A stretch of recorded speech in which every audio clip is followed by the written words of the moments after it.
విశాఖపట్నంలో మాజీ మంత్రి బొత్స సత్యనారాయణ మాట్లాడుతున్నారు. లైవ్ లో చూద్దాం.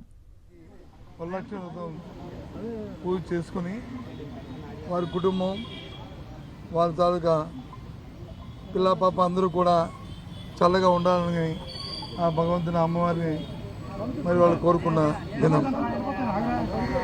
ఈ పర్వదినం నాడు ఆ అమ్మవారు ఈ రాష్ట్రంలో ఉన్న మహిళా సోదరిమణులకి ప్రజలందరికీ కూడా వారు ఆశీస్సులు ఇచ్చి సుఖంగా చల్లగా చూడాలని మరి వారిని ముందుగా నేను ప్రార్థించుకుంటూ మరి మన జిల్లాలో జరిగిన స్థానిక సంస్థల ఎమ్మెల్సీ ఎన్నికల్లో పర్వం ఈ రోజుతో నాకు ఇప్పుడే జాయింట్ కలెక్టర్ గారు యునానిమస్గా ఎలక్ట్ అయ్యి సర్టిఫికేట్ ఇప్పుడు ఇవ్వడం జరిగింది.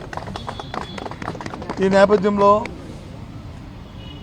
నాకు బీఫామ్ ఇచ్చి ఇక్కడ పోటీ చేయాలని మరి నిర్ణయించిన మా అధ్యక్షులు జగన్మోహన్ రెడ్డి గారికి, అలాగే జిల్లాలో ఉన్న అందరు ప్రజాప్రతినిధులు అందరికీ ఇవాళ ఈ కార్యక్రమంలో భాగస్వామి ప్రతి ఒక్కరికి కూడా మరి నేను వారందరికీ నా తాలూకా మరి ఆ కృతజ్ఞతలు తెలియజేసుకుంటూ, అదేవిధంగా ఇవాళ మరి యునానిమస్గా జరగడానికి సహకరించిన మరి చేసిన ఉన్న జిల్లాలో ఉన్న అన్ని రాజకీయ పక్షాలు ఉన్న ప్రజాప్రతినిధులు అందరికీ కూడా ఈ నేపథ్యంలో అందరికీ కూడా మరి ఏ విధంగా అయితే ఈ జిల్లాలో దీన్ని చేసుకున్నామో అదే రీతిగా రాబోయే కాలంలో కూడా ఈ జిల్లా అభివృద్ధిలో అందరం కూడా ఒకే మాటగా ఒకే బాటగా జిల్లా అభివృద్ధి ధ్యేయంగా అందరూ పనిచేయాలని చేస్తారని ఆశిస్తూ సెలవు. Thank you.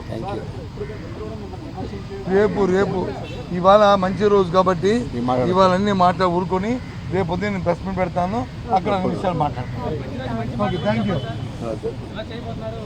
రేపు చెప్పాను కదా, మంచి రోజు అందరం కలిపి ఒకే మాటగా ఒకే కట్టుగా అందరూ జిల్లా అభివృద్ధిలో భాగస్వాములు కావాలని, ఎలాగైతే ఎందుకు జరిగిందో అదే రకంగా ఉండాలని కోరుకుంటున్నాను. మంచి మాట